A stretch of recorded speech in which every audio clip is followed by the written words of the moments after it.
Bonjour, bienvenue à Inspiration. Eh bien, un beau mois se prépare devant nous, le mois de mars. Enfin, on va pouvoir commencer à voir le soleil se réchauffer, nous réchauffer et voir aussi des petits débuts de printemps. Amen. Alors, c'est merveilleux. J'avais vraiment à cœur les capsules que j'ai préparées pour ce mois-ci. Avec Dieu, jamais déçu. J'avais vraiment ces capsules-là à cœur depuis un bon bout.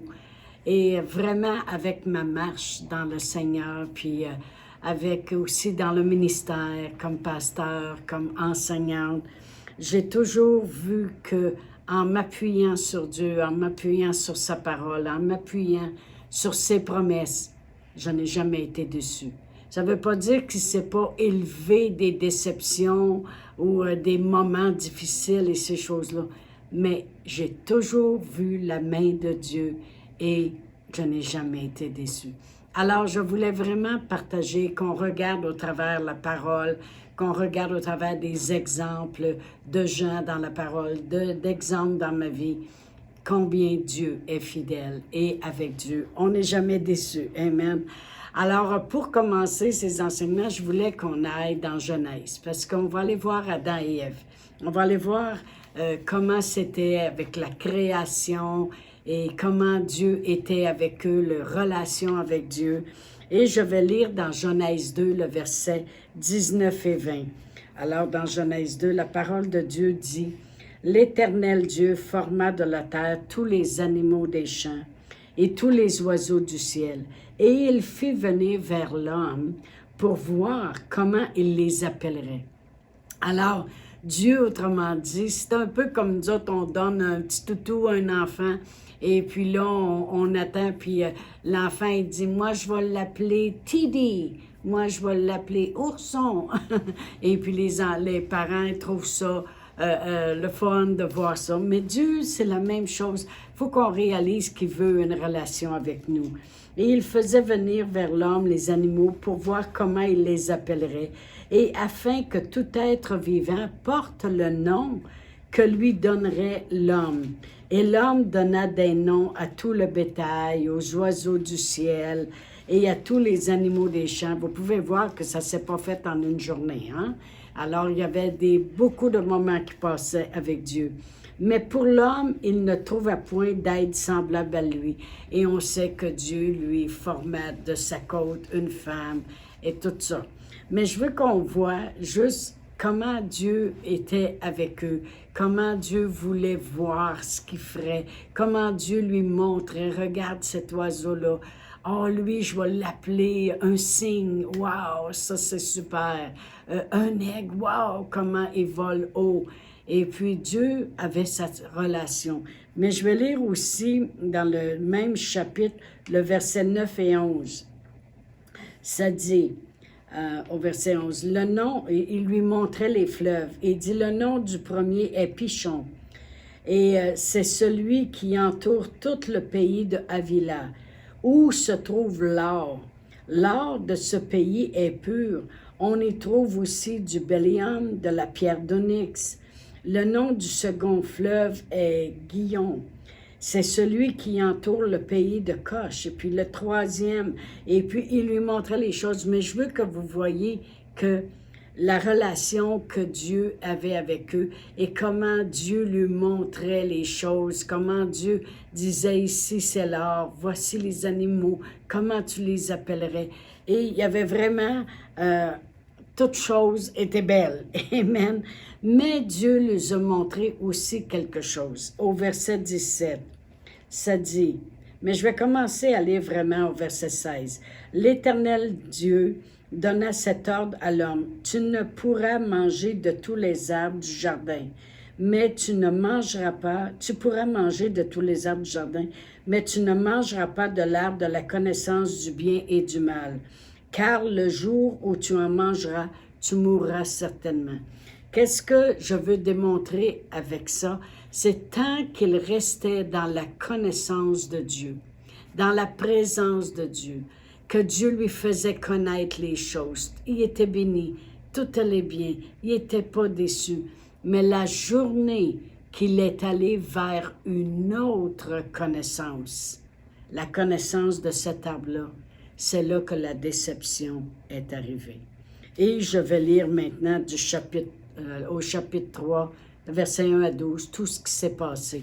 Voyez-vous, tant qu'il restait dans la connaissance de Dieu, tant qu'il restait dans toutes les choses que Dieu lui montrait, il n'y avait aucune déception, sauf lorsqu'il est allé chercher une autre connaissance.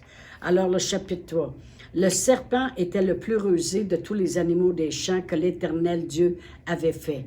Il dit à la femme, « Dieu a-t-il réellement dit, vous ne mangerez pas de tous les arbres du jardin? » La femme répondit au serpent, « Nous mangeons du fruit des arbres du jardin, mais quant au fruit de l'arbre qui est au milieu du jardin, Dieu a dit, vous n'en mangerez point et vous n'y toucherez point de peur que vous mouriez. » Alors le serpent dit à la femme, « Vous mourrez pas, vous mourrez point. Mais Dieu sait que le jour où vous en mangerez, vos yeux s'ouvriront et vous serez comme Dieu, connaissant le bien et le mal. » La femme vit que l'arbre était bon à manger, agréable à la vue, et qu'il était précieux pour ouvrir l'intelligence. Elle prit de son fruit et en mangea, et elle en donna à son mari qui était auprès d'elle. Alors, il n'était pas trop loin, hein? Il entendait toutes les choses, lui aussi. Et il en mangea. Les yeux de l'un et de l'autre s'ouvrirent, ils connurent qu'ils étaient nus. Ils ont conçu des feuilles de figuier, et ils en firent des ceintures. Alors ils entendirent la voix de l'Éternel qui parcourait le jardin vers le soir, et l'homme et sa femme se cachèrent loin de la face de l'Éternel, au milieu des arbres du jardin. Mais l'Éternel Dieu appela l'homme et lui dit, « Où es-tu? » Il répondit, « J'ai entendu ta voix dans le jardin et j'ai eu peur. » Wow! Il vient de rentrer dans une autre connaissance, puis là, la déception commence à s'installer. Puisque je suis nu et je me suis caché, l'Éternel Dieu dit, « Qui t'a appris que tu es nu?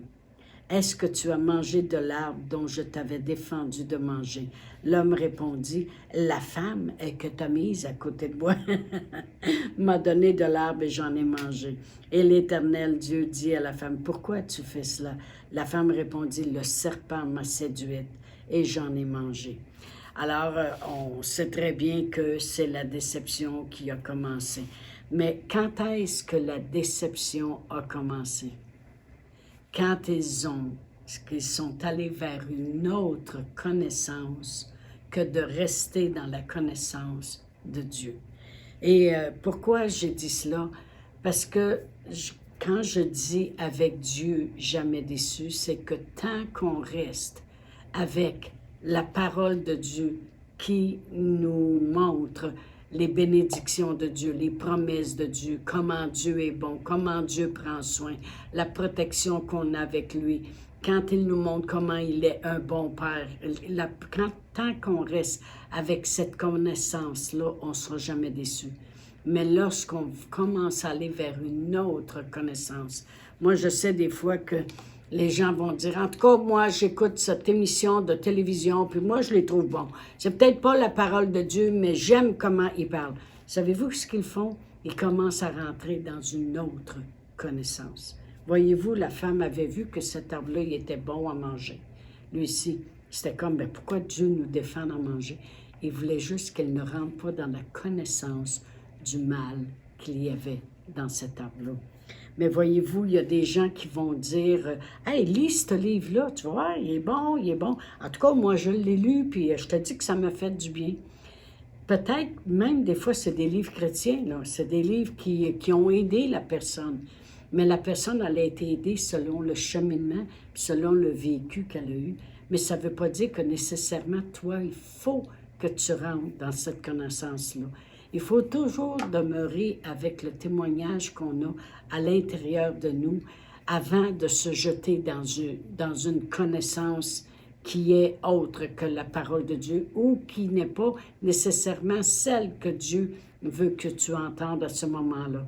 Moi, j'ai eu des conseils de gens et Et je l'ai regretté, amen. Parce que des fois, les gens nous conseillent. Moi, je me souviens quand c'était le temps d'acheter le terrain ici avec la maison pastorale et moi, on n'avait pas un sou, mais on avait besoin de la connaissance qu'on avait de la parole de Dieu, qui était de la faveur de Dieu, puis de la main puissante de Dieu agissante. Mais on s'était assis avec un homme d'affaires et puis on lui a demandé son avis. On est allé vers une connaissance. Et l'homme, il a dit, hey, il dit, ils veulent te vendre ça, ce prix-là. Dis-leur qu'il allait aiguiser le crayon et qu'il te donne un autre prix. Moi, vous dire de quoi, on n'était même pas dans une position pour avoir un crayon. Encore bien moins dire d'aller aiguiser le sien. Voyez-vous, pourquoi aller vers une connaissance qui était autre? Dieu nous disait, foncez, allez-y, vous allez voir, ma main va être là, ma puissance va être là, ma faveur va être là. Et puis ça avait l'air comme, j'en ai déjà parlé dans d'autres capsules auparavant, et ça avait l'air comme impossible. Et finalement, c'est très bien, c'était très bien. On a acheté 19 acres de terre avec 14 acres qui est résidentiel, 5 acres qui est commercial. Et puis, on a acheté ça pour 240 000, 200 000. Et puis, aujourd'hui, avec l'Église, on vaut 3,5 millions. Fait que je pense qu'on n'avait pas besoin de quelqu'un. Voyez-vous, il faut faire attention. Si on l'aurait écouté, puis on aurait dit, aiguisez vos crayons. Il aurait dit, pour qui vous vous prenez? Hein? On n'avait même pas un sou. C'est tous eux autres qui nous ont prêté l'argent. C'est tous eux autres qui ont fait les choses. Voyez-vous, il faut faire attention quand on va vers une autre connaissance. Il y en a qui vont aller avec une connaissance d'une expérience. Il y a quelqu'un qui va arriver et va dire, en tout cas, moi, j'ai fait ça comme ça, et puis moi, ça a marché, moi, à ta place, je ferais ça de même. Ça ne veut pas dire que toi, tu as les avenues qu'elle avait, cette personne-là. Peut-être qu'elle, Dieu, il a fait une grâce que ça marche pareil, malgré. Mais toi, avec la connaissance que tu as, il va falloir que ce soit la foi qui soit en action et non pas juste la grâce de Dieu sur toi. Alors, voyez-vous, c'est important de toujours se confier en l'Éternel, parce qu'avec l'Éternel, on n'est jamais déçu. Amen. Il y en a qui vont aller chercher la connaissance de la science. Oui, mais la science a dit ça, puis la science... Oui, mais Dieu, lui, est au-delà de la science. La science vient de lui. Amen. C'est par sa science qu'il a créé la terre. Et puis les scientifiques, justement, étudient quoi? À propos de Dieu qui a créé, de toute la création de Dieu. Amen. Alors, j'ai pas besoin d'aller juste plus bas, comprenez-vous? Je peux aller directement à Dieu. Avec Dieu, je ne serai jamais déçu. Oui, ça ne veut pas dire qu'on n'écoute plus personne. Ça veut juste dire qu'on regarde à l'intérieur de nous. Qu'est-ce que Dieu dit? Qu'est-ce que Dieu dit? Voyez-vous, Adam et Ève ont écouté ce serpent-là, mais il aurait pu aller à l'intérieur puis dire, mais Dieu il nous a dit de ne pas aller vers cet arbre-là. Sais-tu quoi? On ne va pas écouter ce qu'il nous a dit. On ne va pas aller vers cette connaissance-là. On va rester avec la connaissance qu'on a de Dieu. Puis Dieu, il nous montre plein de choses. Il nous a montré où ce qui est l'art. Il nous amène les animaux. Il travaille avec nous. Pourquoi qu'on irait faire? Pourquoi qu'on irait vers une connaissance que Dieu dit de ne pas aller vers ça? Et il aurait été correct, puis il aurait sauvé toute la race humaine aussi. Il ne nous aurait pas embarqués dans un beau bateau de déception. Mais avec Dieu, on ne sera jamais déçu. Amen. Vous savez, même il y a des gens, des fois, qui sont des pasteurs, qui ont déjà donné des avis. Moi, je connais une personne qui avait fait un voyage missionnaire avec un groupe. Quand elle est revenue, elle a dit, « Je pense que je vais commencer à en faire. J'ai toujours eu à cœur les missions. Puis je vais commencer. » Puis là, le pasteur a commencé à lui dire, « Mais sais-tu, tu peux les faire toi-même, tu peux organiser toi-même les groupes. Tu n'as pas besoin d'embarquer avec un groupe pour aller là. Fais-le toi-même, fais ces choses-là. » Elle est allée avec la connaissance que lui donnait. Et savez-vous quoi? C'était trop pour elle. Elle n'était pas capable d'être en charge de tout un groupe, de faire vérifier le passeport, de faire vérifier le côté médical, de s'assurer qu'ils ont toutes des assurances. Elle n'était pas capable d'avoir toute cette charge-là. Bien, ça l'a découragée, puis elle a complètement arrêté. Par contre, il y a d'autres gens qui ont fait ce même voyage missionnaire-là avec le groupe, et à force d'en faire puis d'en faire, celui qui est en charge du groupe a commencé à les mettre en charge d'un plus petit groupe. Puis il a dit, pendant qu'on va être dans tel village, allez dans l'autre village. Et ces gens-là, aujourd'hui, pourraient quasiment organiser des voyages missionnaires tellement ils ont été impliqués. Voyez-vous, il faut faire attention, il faut regarder avec Dieu, Seigneur, Seigneur. Puis cette personne-là, naturellement, n'a jamais refait de voyage missionnaire.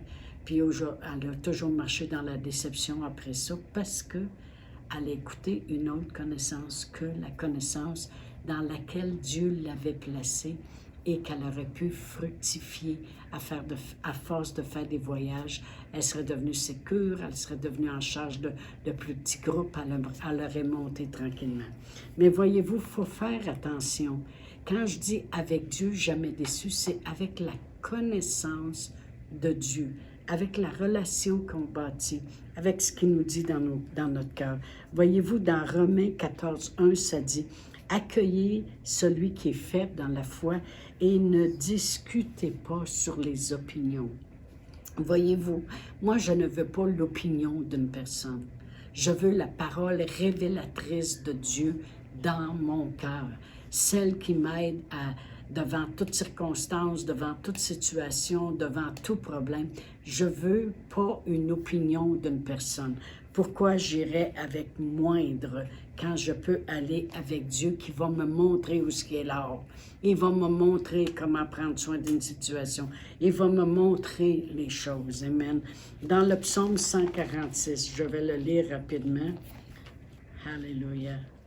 Bon, j'y arrive. Je ne l'ai pas mis sur ma feuille parce que je voulais... Il y avait plusieurs versets que je voulais qu'on lise. Le psaume 146. Et je vais lire le verset 1 à 5. Ça dit, « Je louerai l'Éternel tant que je vivrai. Je célébrerai mon Dieu tant que j'existerai. Ne vous confiez pas aux grands, aux fils de l'homme qui peuvent sauver. Leur souffle s'en va, ils rentrent dans la terre, et ce même jour leurs ennemis périssent. Heureux celui qui a son secours dans le Dieu de Jacob, qui met son espoir en l'Éternel, son Dieu. » Amen. Mais je vais vous le lire, les mêmes versets dans la Bible, traduit de la Bible Message. Vous ne pourrez pas suivre dans votre Bible parce qu'elle est anglaise, mais moi je l'ai traduit en français. Ça dit, « Ne placez jamais votre vie dans les mains des experts qui ne connaissent rien à la vie du salut. » Voyez-vous, il y a beaucoup de gens qui prennent les informations dans toutes sortes de situations, dans des émissions, dans des livres, dans des gens. Puis ces gens-là ne connaissent même pas qu'est-ce que c'est la vie avec notre Seigneur Jésus-Christ, la vie du salut. L'humain n'a pas ce que ça prend. Lorsqu'il meurt, ses projets meurent avec lui. Au lieu de cela, prenez votre aide du Dieu de Jacob. Mettez votre espérance en Dieu et venez à la connaissance de la bénédiction. Puis pourquoi je ferai cela? Je ne serai jamais déçu.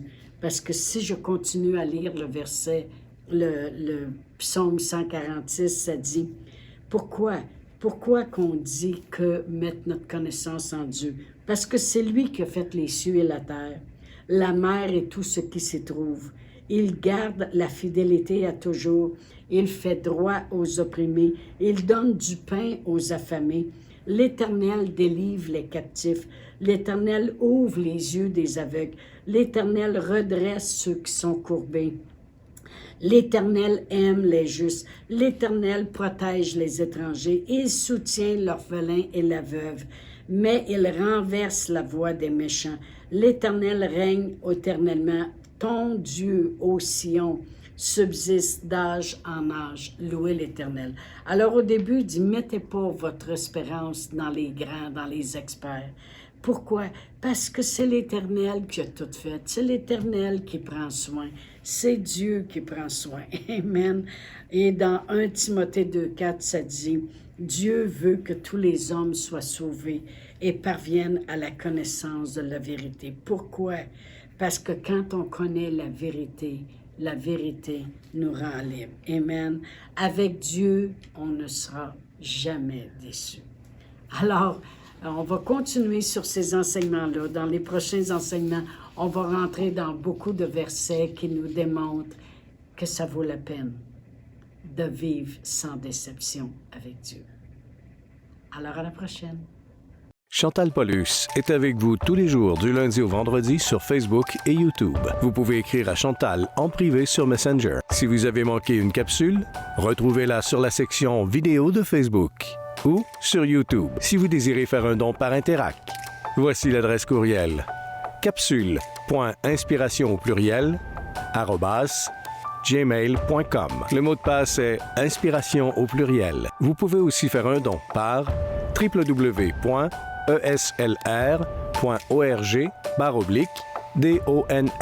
Veuillez indiquer en mémo Capsule Inspiration.